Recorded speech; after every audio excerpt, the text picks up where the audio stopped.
So if you're just joining us, welcome to Strategies for Enhancing Instructor Presence in your online course.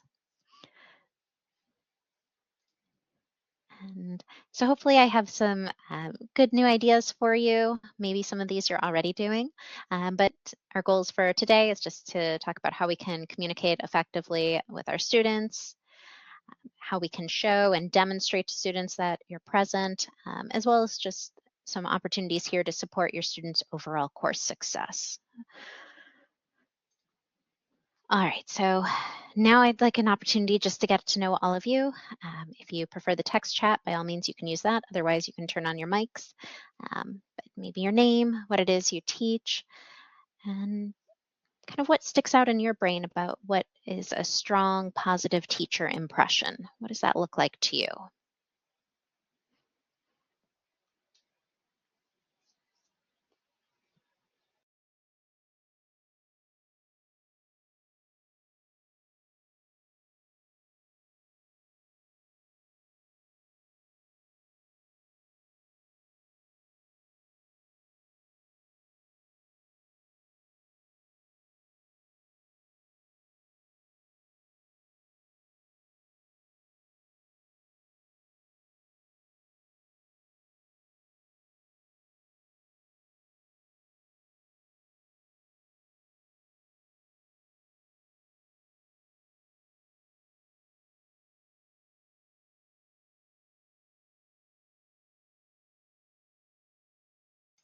Oh, great. I see I'm all filtering in. Welcome, everyone.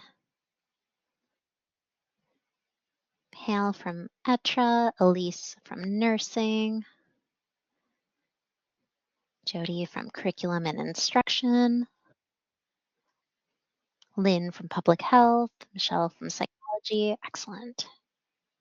All right, so let's see, what are some of these ideas about positive, strong teacher impressions? Always good to start off on a positive note.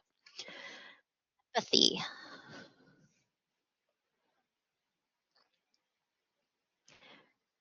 Showing your face in videos makes a good impression. Great. Building rapport with your students. Yes. Engaged.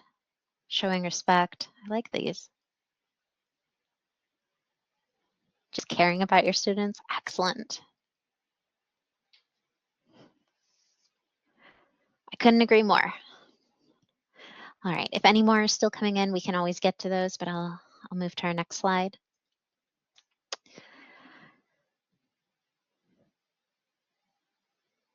So I'm just curious, and you can type this in the chat. In your online course, how do you approach communicating effectively with your students, showing your students that you're present or supporting your students' success? You can pick one.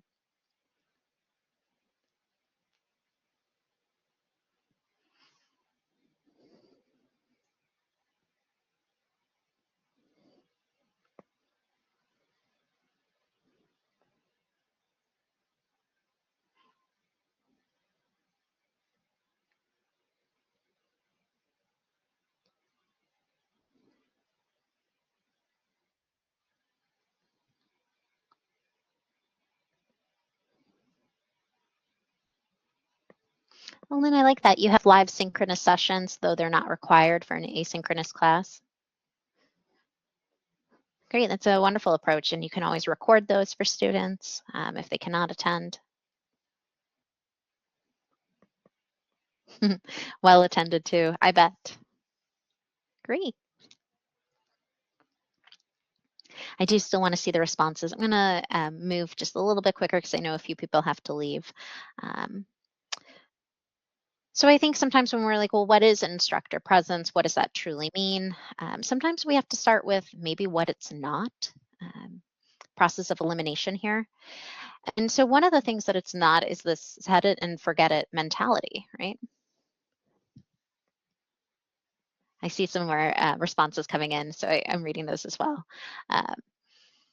Online courses, we know, take a lot of preparation, and sometimes we can get exhausted even before our students even enter the classroom. We've put so much work and effort into building our online courses, getting all the content together, creating the assessments and the activities and organizing it. So there could be this temptation that now that you've got the course all set up, it's ready to go and you can kind of forget it. But we know that our students are relying on us to kind of set the tone for interactions. And so we have to establish our presence in the course. So the one thing we know it's not is the set it and forget it mentality, despite how much work we may have already put into our course initially.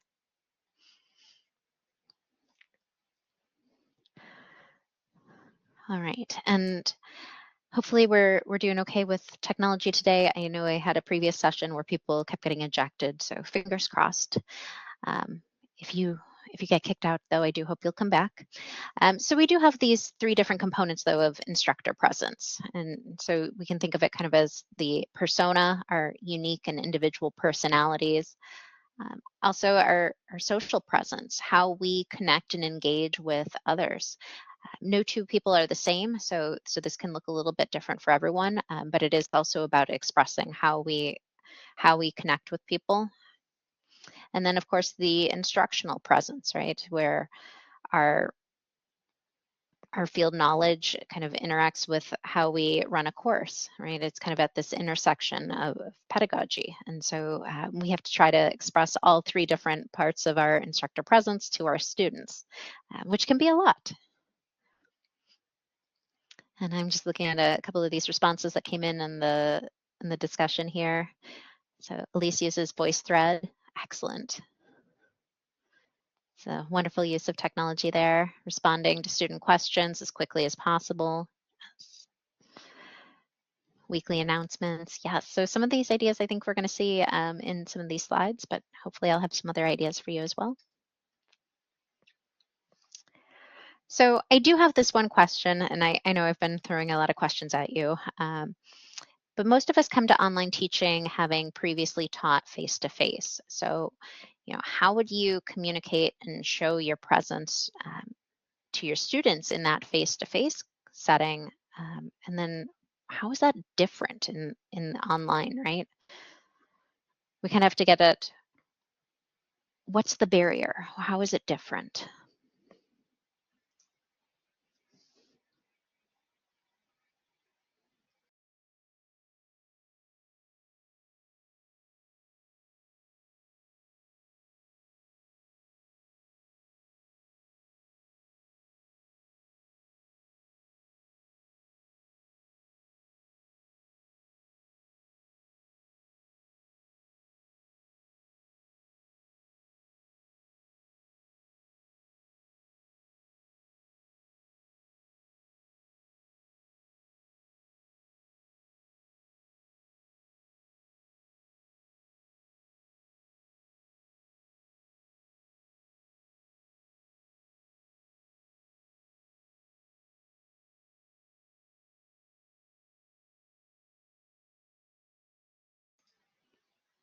All right, I'm seeing some different things come in here. So I'm seeing kind of a common theme here. Let's see. Elise would show up to class every week and engage with the students. And Lynn also concurs, I think it comes down to FaceTime. So it is something about the faces. Okay.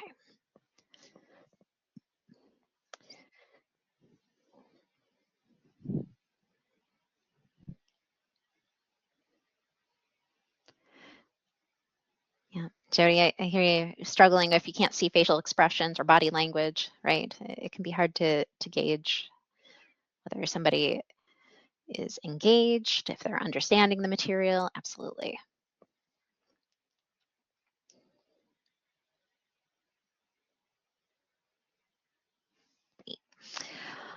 All right, so I thought I'd start us off just with the initial creating the connections that happen, and of course to kind of set the tone for that instructor presence.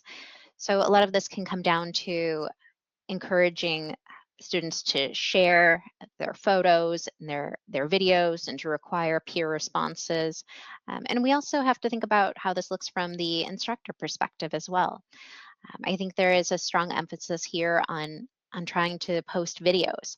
I will be the first one to tell you, I've been guilty of it in the past. I would throw my biography, maybe a little synopsis about myself and a photo up there, but it's just not the same as if students could hear my voice or if they could see your face and they really know who a person is. So I would agree here that if you can at all share those videos with your students right away, that's really going to help set the tone for the course. I also like the idea of having maybe a first synchronous session. Even if you have an asynchronous course, it's a great idea to host a synchronous session. As others have mentioned in the chat, you can make that optional. You might be surprised how many students actually show up, and you can record it for everybody who's unable to attend. I also plan on just having some sort of an icebreaker activity in there. I think it's tempting to just dive right into our syllabus, but if you actually have that opportunity to get together with folks in a virtual space, just to maximize that time together. I also highly recommend the idea of a survey, which I know we'll come back to again in this workshop, but ask some questions about student needs or challenges and goals. I actually have a link to a survey, I think it was developed by Dr. Jason Rohde, and I was very impressed with his survey he uses, and he's kindly shared it with us, so I can send this in a follow-up email. It is using Microsoft Forms, but you could just use any survey tool that you like, whether it's Qualtrics or whatnot. But he has a whole list of just questions that help him get to know his students. So it's really a nice idea to send this out early on in the course.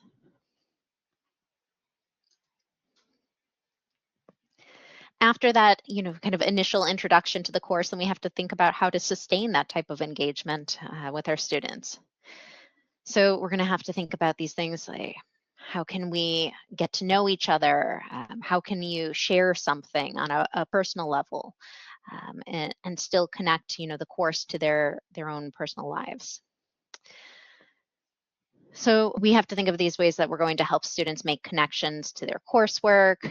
We're going to have to think about how we can help students build connections with their peers. I promise some of this is coming up.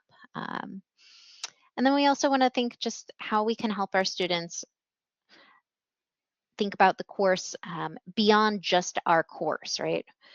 Where does it go from here? So can we help them connect it to maybe the next course that's coming after this, to the program? Potentially, can we even help students connect their work to their outside professional lives?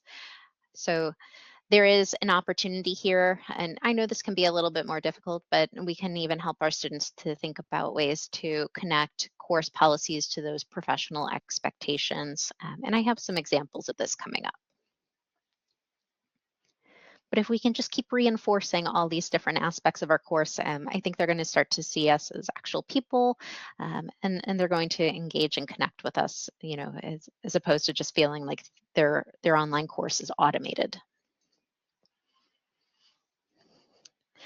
So I laugh because I have a welcome video kind of introduction here, right? But this is an opportunity for students to get to see your face. There are different ways to do this, which again, I promise I will come back to in just a little bit.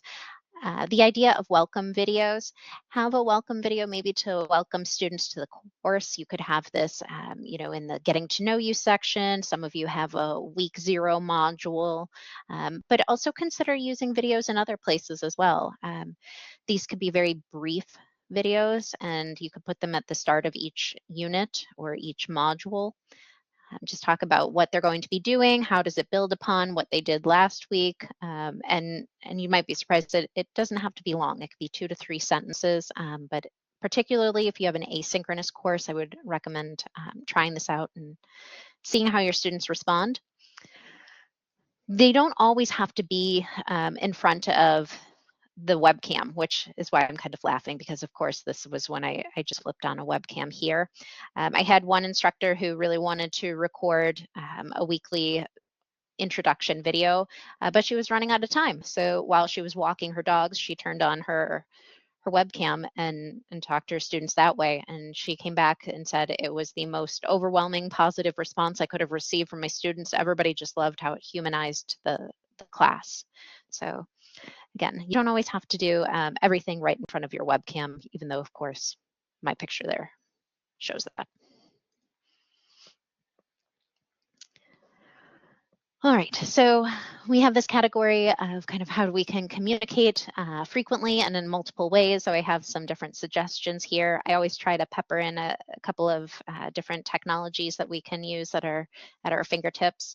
So of course we have the course announcements, which I saw many of you recommending in the chat there. The idea with announcements is to find the right balance. We want to send them out kind of frequently so that students learn to expect announcements from us. You can also tag it so that it gets sent to their email, which increases the likelihood that they'll actually read your announcement. But we also don't want to oversaturate their emails with too many announcements. So I would typically say maybe like 1 to 2 a week is pretty standard.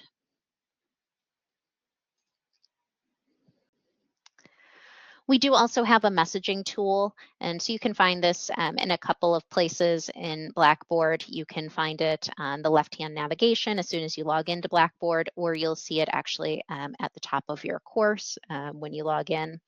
So I kind of put my recommendation here.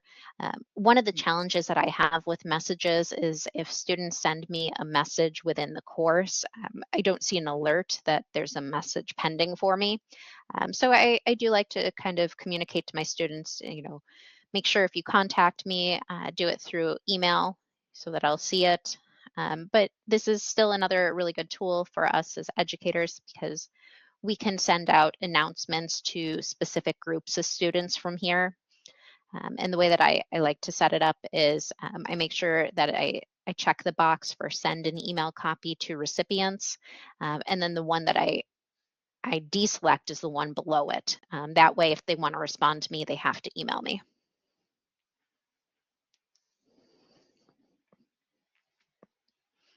Great, so Lynn's been using it exclusively instead of email. Great.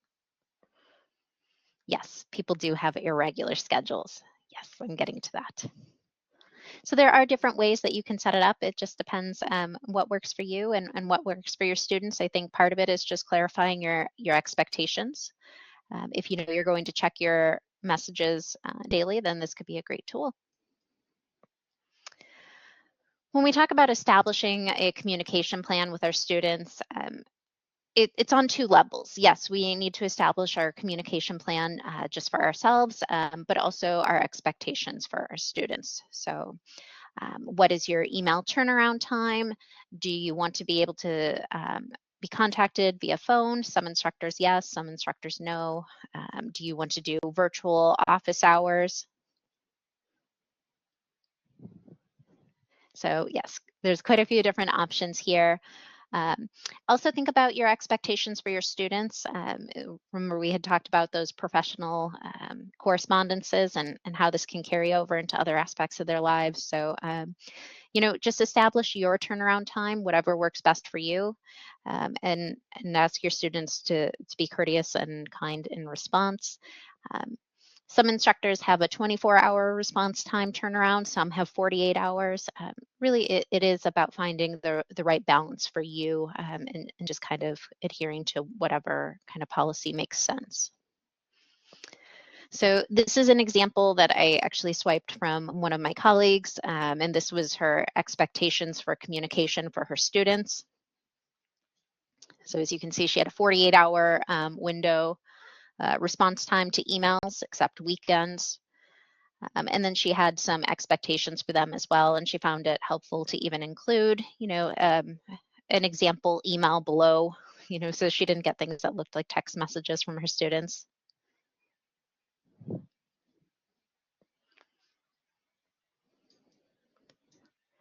I also like to utilize away messages. I think this helps kind of ease some of the anxiety for students. I actually remember many years ago as a student, I was waitressing. And so I had to send a message kind of late in the evening because that's when I got off of work. And my instructor was just absolutely horrified that I would email so late at night. But As we said, people have very different schedules. You have people who might be working second or third shift. In an online course, you might have people who are even outside of the country. You could have people in different time zones. So it's a great way just to kind of ease some of that anxiety for your students if you start utilizing your away messages for your email. So I did put on the left here the steps involved for setting your away message if you're using Office 365. As I say this, I realize that I just upgraded to the new version, so I suppose these steps could be slightly different if you're using the older one. But it's just under settings, then you go to accounts, and then automatic replies. So it's helpful, like I said, just for a variety of things, evenings, weekends, if you're using sick time, jury duty, things like that. You don't have to worry that you have to respond to your students the moment their email comes in. I think sometimes that's the drawback to technology. It's with us everywhere we go. So then we feel like we have to respond at that exact moment. And as long as we're timely in our responses, I don't think that's necessarily true. So I do have a sample statement up here on the screen for you that you could use. So just letting students know, like, yes, please email me at your convenience of whatever your schedule allows, and just know that I'll respond, within 24 or 48 hours, and you're on Central Standard Time. That usually helps a lot of panicked follow-up emails.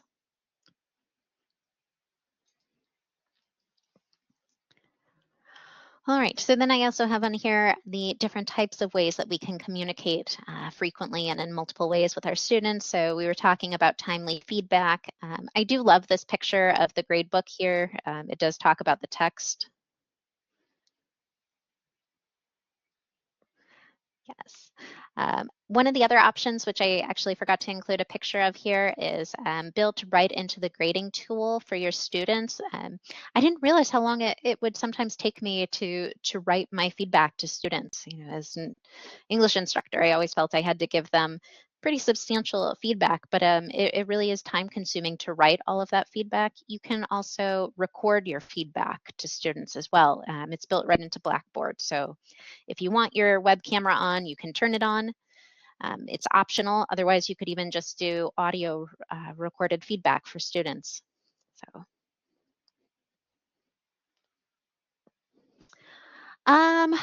Lynn, no, I do not believe it has transcription, but I will double check. Last I checked, no.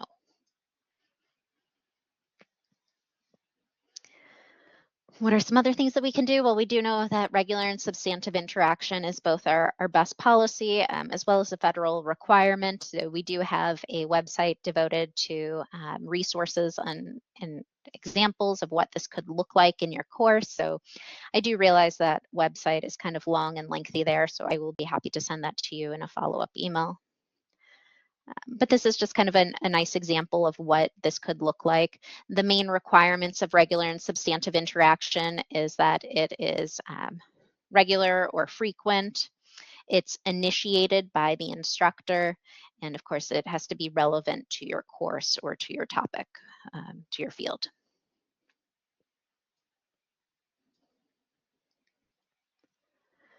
All right, and so now I get to laugh a little bit here because I said the world is your classroom, right? And so now you actually have an example of instructors who are, or this could be a student even, who are out in the world. I think sometimes we feel that our online courses are always done right in front of our computer, but one of the best aspects of an online course is you have all these students who are bringing a tremendous amount of kind of knowledge and expertise to your classroom, different perspectives, and they could be scattered globally.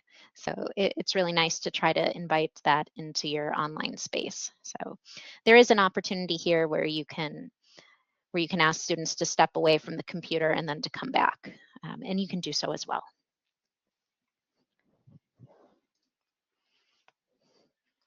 And on that note, because we know that instructor presence is tied to things like student belonging and a sense of community, I wanted to see some of your favorite strategies. So what is one creative way that you could facilitate a community building exercise in your online course, whether that's synchronous or asynchronous? I'll leave that up to you. So you can go ahead and type in the chat. I'll give you a moment.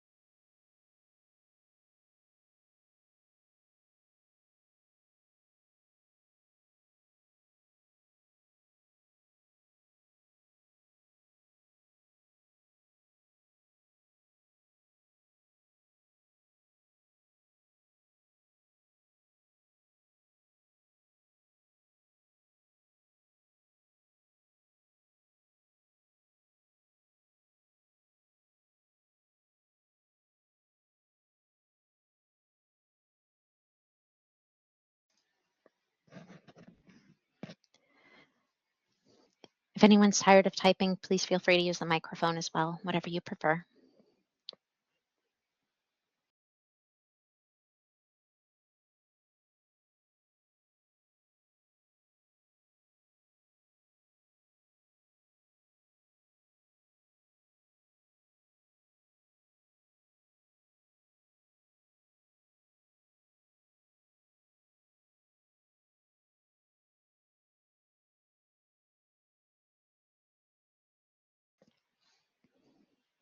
Thanks, Hal.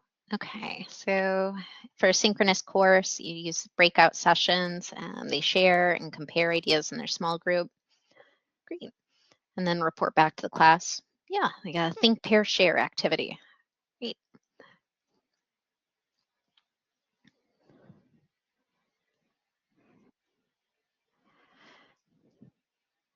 At least I love this. So you have students introduce themselves and respond to three others, usually like what type of nursing background they have. Yes, I used to work in a nursing college. There's so many different types of nurses. It's great.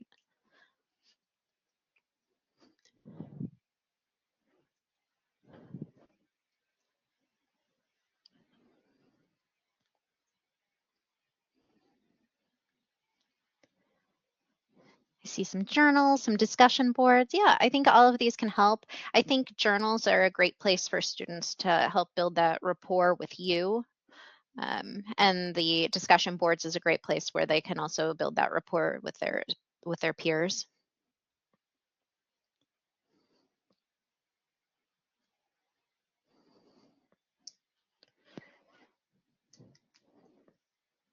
Yeah, I see lots of things coming in here. Thanks, Jody. Small activities. Everyone has to identify some of their favorite things, movies, books. Yes. Interactive activities. Yes. Great. These are wonderful ideas.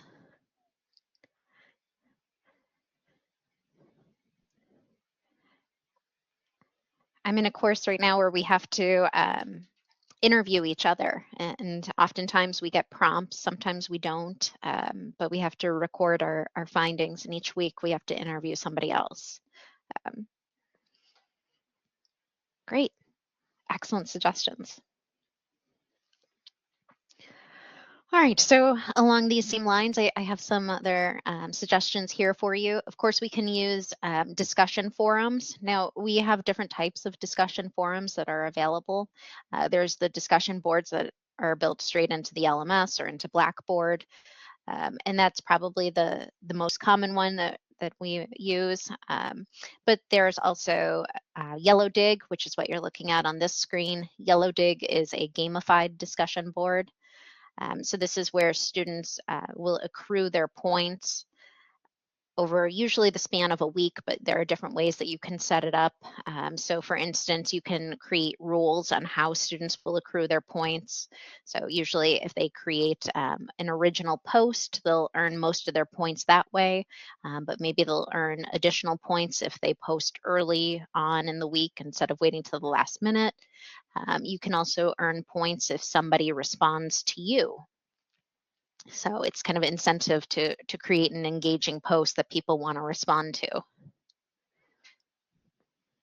So also, if you have a large roster, this is one of those helpful tools if you're overwhelmed with your grading workload.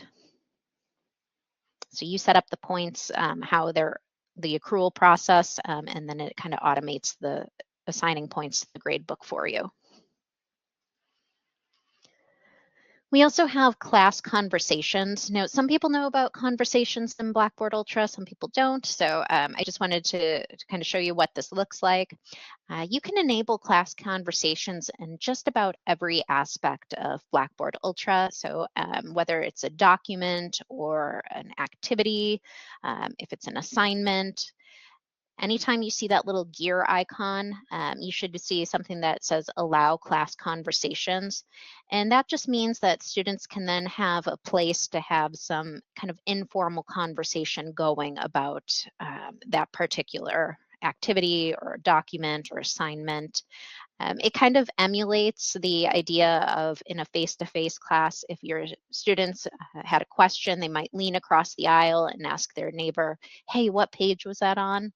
And so this is kind of the virtual version of that.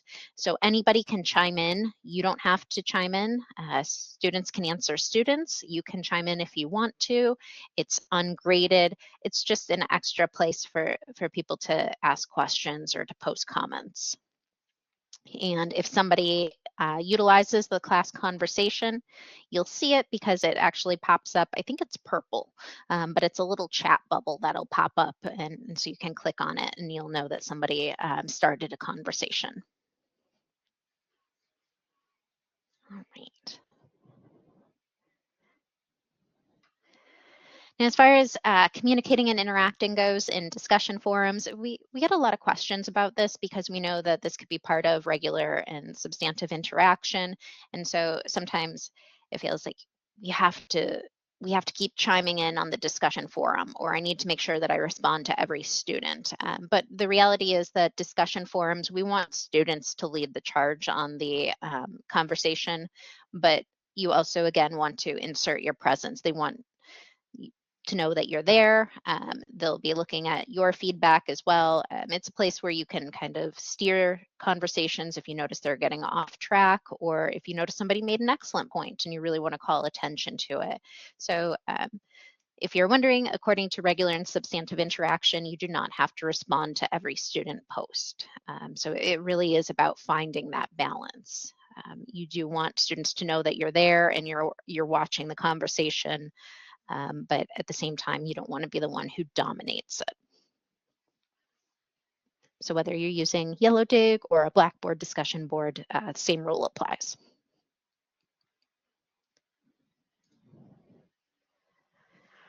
All right, so now I have, I know I was going a little bit fast today. I know some people had to drop off, so I was trying to get in as much as I could for them. But I do have some more technology tips for you as well. So one of the ideas here is that you can also show your presence by personalizing group feedback. So I actually find this really a great feature in Ultra.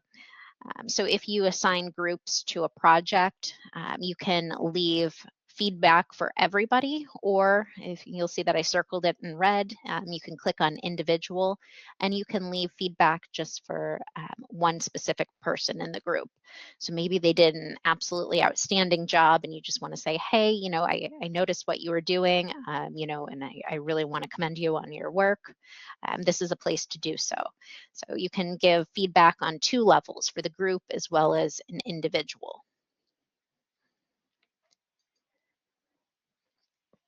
So kind of along those same lines, you can also customize the group grading. So I get some questions about this, and my first suggestion to you is to make sure if you go to the grade book, you have those two different views. You have the list view, and then you have the grid view. If anybody needs a demonstration of that later, let me know. I'm happy to show you the two different views. But if you go to the list view, you'll have an easier time looking at the grades for the individual group members. So you can see here in this example, I was in a very exciting group. I was with Alice Cooper, Leonardo da Vinci, and Thomas Jefferson. And as you can see here, Leonardo da Vinci was slacking off a little bit. So Leonardo only got 90 out of the 100 points possible. So this is kind of a nice place where, if you notice that students are are differing, in their contributions to a group project, not only can you give each of them their own customized feedback, you can also customize the scores based on student performance. Had anybody ever toggled with this at all?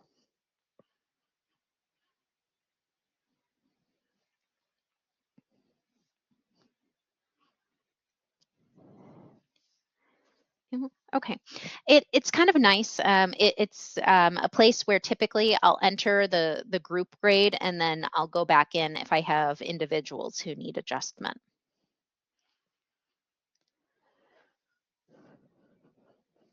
Great. One of the other things here that we always kind of recommend for online courses is to require office hour meetings. Now, this picture, of course, shows an actual, person in their office. You could still do this virtually. If I were to do this virtually, I might consider doing something like office bookings, where I will set aside a period of time where my students can elect when they want to come see me, and they'll just sign up for, a 15-minute slot or something along those lines. One of the questions that I think a lot of instructors have with regular and substantive interaction policies is, if I have open virtual office hours, does that meet the regular and substantive interaction guidelines? And the answer is no. If you have open office hours where students can just drop in, oftentimes they won't come. So one of the things that we have to remember here is that it has to be, to meet these guidelines, it has to be regular and frequent, and it has to be initiated by the instructor. So instead, if you said, I'm going to have office hours and everybody is required to come meet with me, maybe you could do this, halfway through the semester. You could meet with your students, talk for a couple of minutes about a project, about their progress, have a specific agenda for that meeting. Then you would meet the regular and substantive interaction guidelines. But just hosting open office hours would not meet that requirement. Is that clear? If I've confused you, let me know.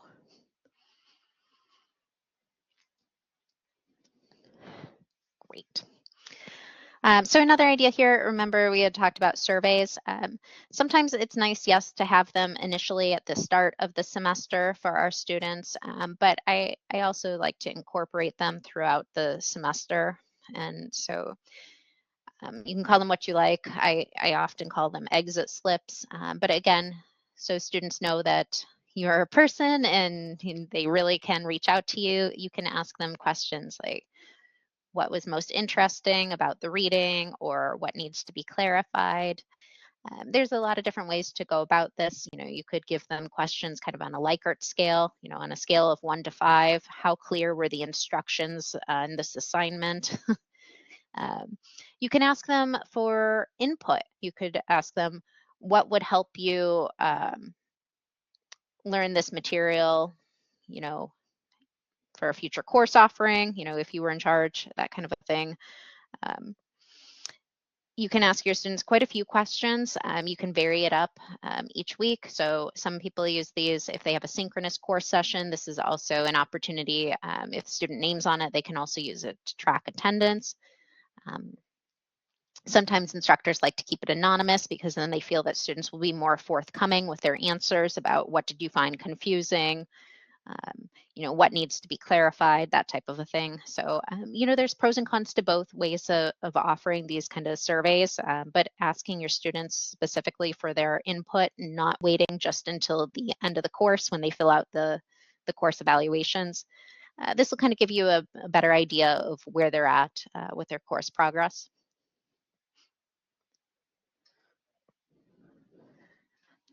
All right, so I should be able to give you back about 10 to 15 minutes of your day. We're nearing the end here. One of the other things we want to talk about with establishing our instructor presence is just how we can support our students and remembering to refer students to specific support units. I've always struggled with this in the past, especially if maybe the tutoring website changed or their hours changed. It's a lot because we have so many different groups who can offer and provide support to our students. And so trying to stay on top of that every time I go to write a syllabus can be a little bit challenging. So I do want to remind you that we now have Blackboard Assist. So if you've not used this, you can just log into Blackboard, and on the left side of your screen, if you scroll down, you'll see it looks like a little rocket icon, and that's Blackboard Assist. So now all of these different support groups that we have for our students all of their contact information is housed in one spot. Yes, the Assist tab is wonderful. So they're going to have all different types of options here. We're going to have the DRC, tutoring, career counseling, you name it. So these are things that are all kind of housed in this area. So, you know, if you're struggling to try to keep up with current contact information, you might just want to refer students to Assist. It'll be in the same location for them as well.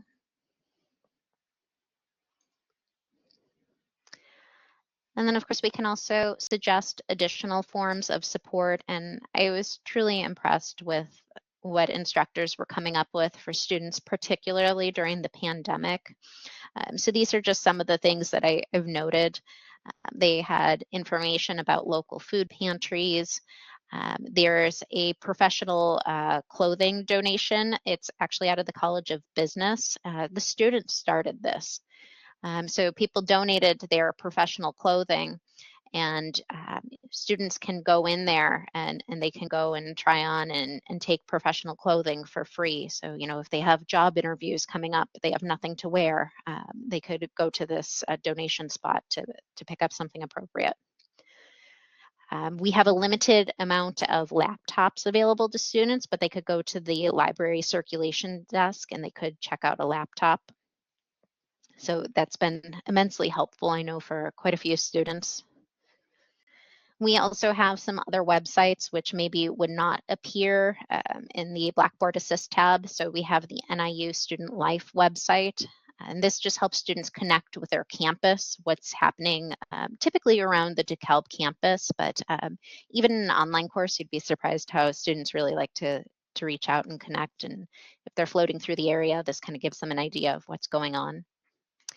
And then we also have the NIU Student Success Tips and Tools website. And so this again is just practical advice for students, you know, how to budget their studying time, things of that nature.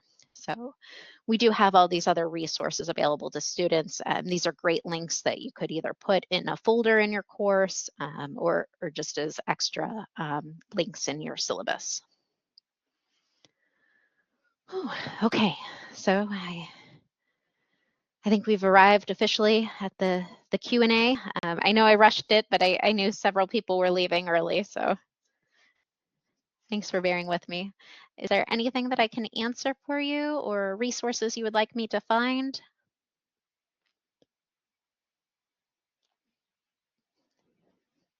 Oh, Jody, you're so welcome. Thank you for attending. If you have no questions for me, I am happy to give you 15 minutes back of your day.